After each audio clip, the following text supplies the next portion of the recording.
Hello, it's Andy. I'm going to do a chat now about McLaren ownership and how lucky I am to have a McLaren and enjoy it and appreciate it. If you're not into cars, this probably isn't for you. If you are into cars, I hope you enjoy it. This is amazing to own. I was so lucky, I worked on the launch for this, so I saw what they looked like before anyone else did. So ironically, the person I bought this from, I had to draw him a picture of what the car looked like, and he didn't know what it looked like. So I actually knew what it looked like before he knew what it looked like. He bought the car. There's a number of reasons and stories behind the reason why he bought the car, and I bought the car for him. Long story. But McLaren 720S, Performance Edition, sports exhaust, full carbon 3, so it has all of the carbon extras on it as well.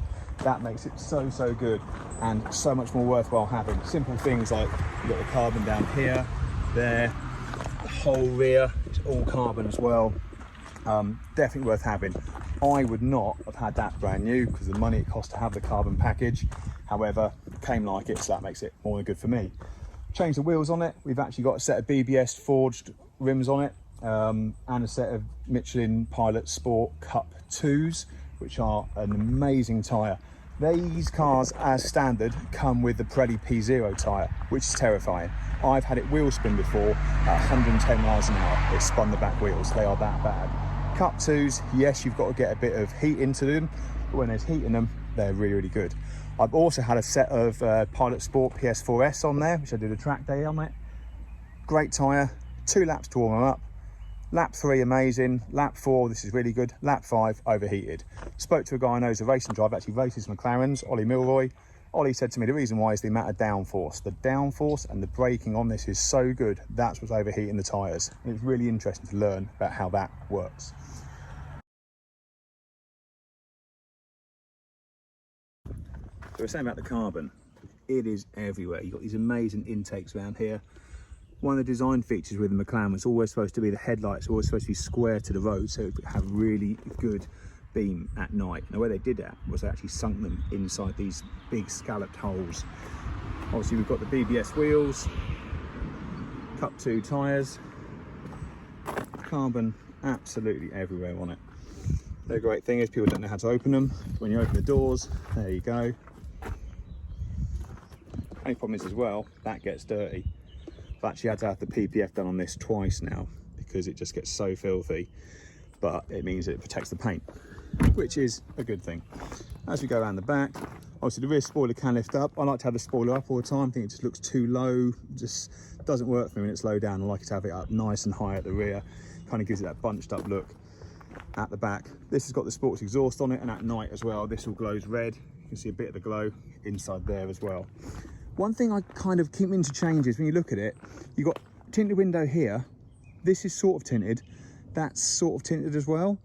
I want it all the same. When you get the Lamborghini, it's always very dark in the back and cozy, and I want this to be the same. So what I'm going to do is I'm going to get this tinted a bit more, that to match, and maybe a slight tint on the side, just so it gives it more of a uniform look, so that all the glass is the same sort of tint, not different.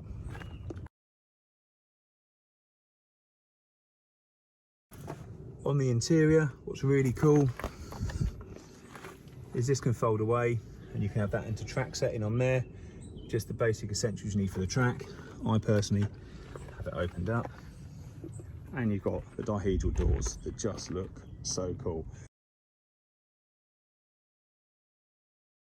From the front, it is just so, it's a supercar. It's more than that, it's a hypercar. The performance on these, there's loads online about the performance. We don't need to talk about the performance on it.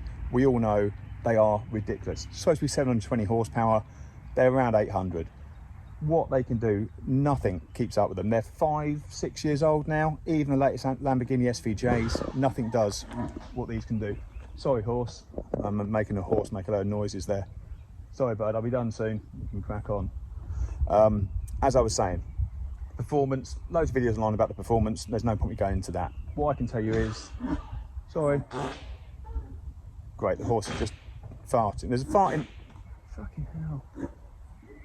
There's a farting horse behind me. Sorry, we'll leave it in there.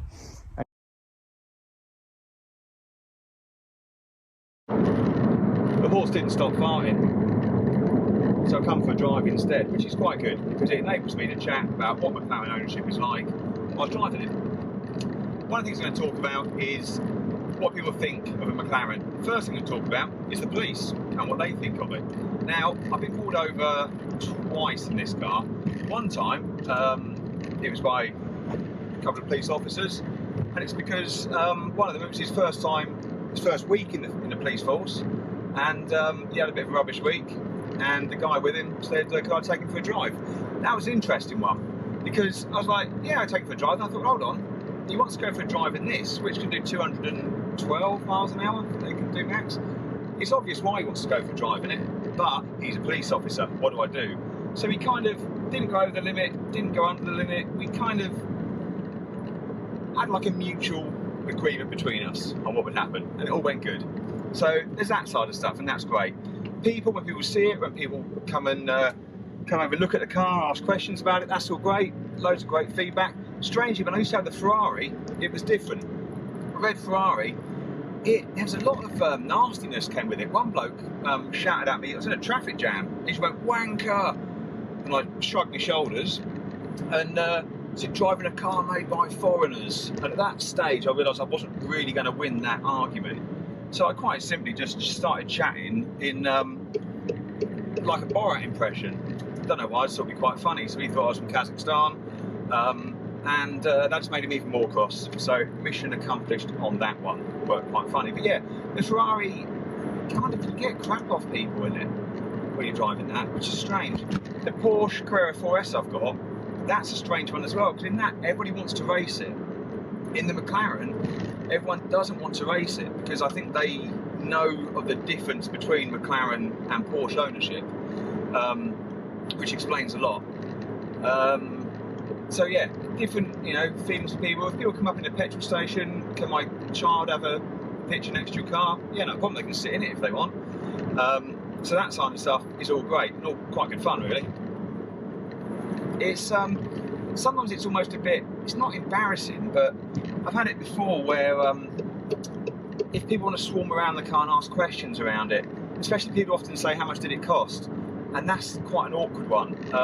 Firstly, because only a couple of people really know actually how much I paid for it.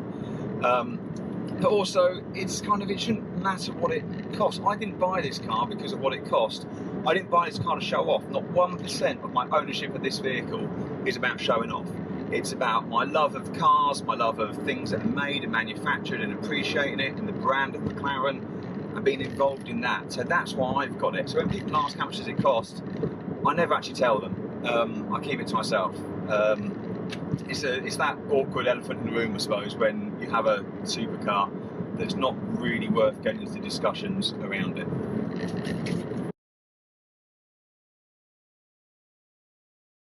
On that subject, efficiency, miles per gallon. This miles per gallon is actually really good because it doesn't weigh a massive amount. It's got a huge engine. It's on a motorway in a low gear.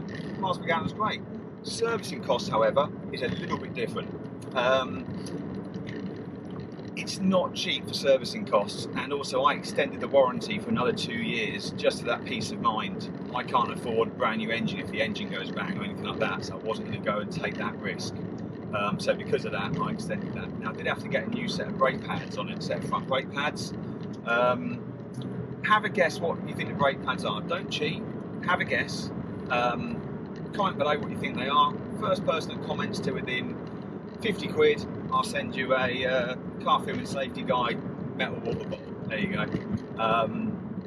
Yeah, it's not ideal, but that's the only thing I've had to actually spend on it apart from fuel since I got it. So I think that's not too bad. Driving it, I'm obviously on a normal road here. I'm in second gear, 30 miles an hour. In fact, no, I'm in third gear now. Put my foot down. I can hear that spool up of the turbo. That's what I like.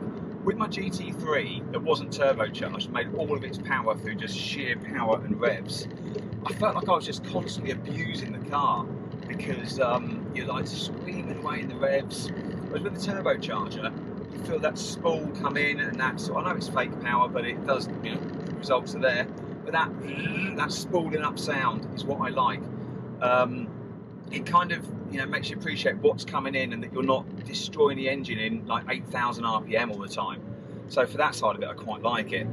And it just makes it a lot more drivable, I feel. I'm in second gear. I might actually bring the turbo in at the moment. If I, there you go, probably hear that coming in there, that nice whistling sound. It's great. The thing with this car as well, you don't want to abuse it. I have done a track day on it, but it's kind of, you're constantly appreciating how terrifying it can be. Years ago I had a TVR server. For those of you that have driven a TVR server, you would appreciate it's almost like a pre-flight check has to be done before you accelerate. You know, weather, dry road, what's setting you in, it's kind of any second you're waiting for it to absolutely destroy you. Now imagine the same thing but with twice the power, and that's what this is. So when you are going to accelerate and you're really going to go for it, you are really checking around what's going on, weather conditions, what tyre temperatures you're at, what tyre pressures, and getting ready for a ridiculous burst of power. When people go in this car, and I've had some mates go in this car that have been in 1,000 horsepower cars before, they've just been blown away at the performance of it. It is unbelievable performance in it. This whole thing about them coming out, they're supposed to be 710 was it PS, which is about 720 horsepower. They're a lot more than that, and everyone knows they're a lot more power than that.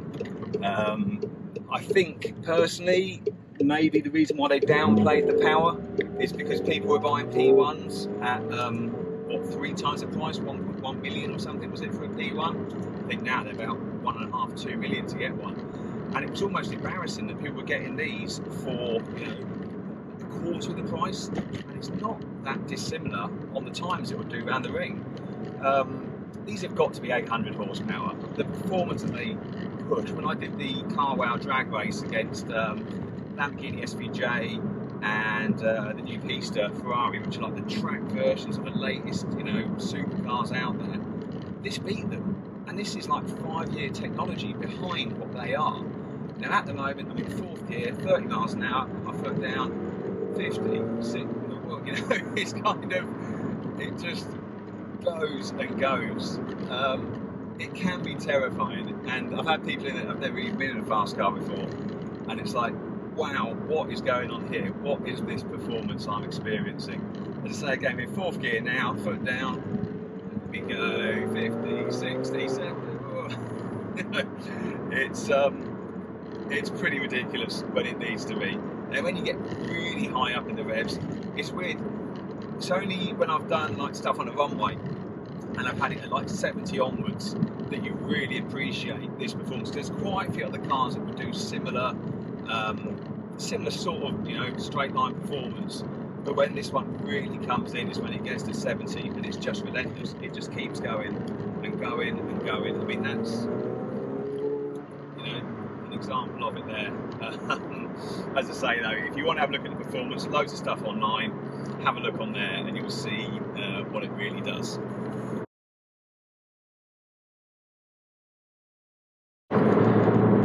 One of the other really nice things about owning this is it's very drivable. The only downside, half of that I think is my fault for the tyres I've put on it, but it's the road noise. There is quite a bit of road noise, but other than that, the seats are comfortable seats.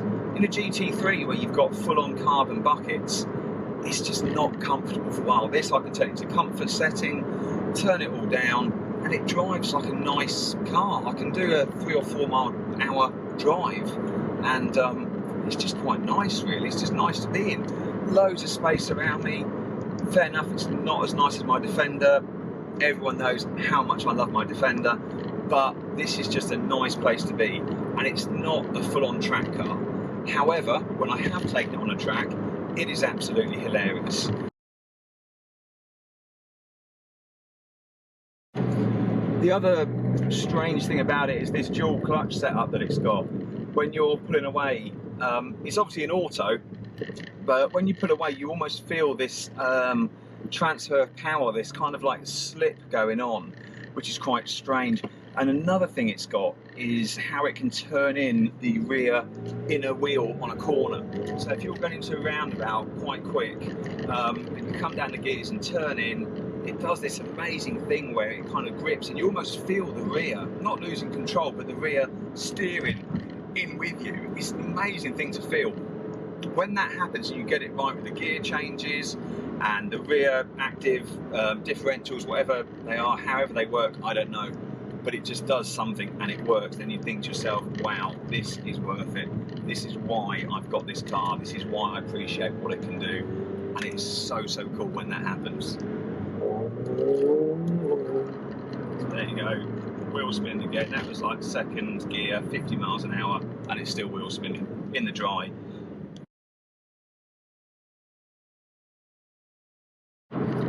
Theft. You do have to be careful. I'm always very careful where I keep it. I don't always keep it at home. There's a couple other places I can have it stored away. And I suppose it's not like I'm living in South Africa where there's risk of carjackings or anything like that.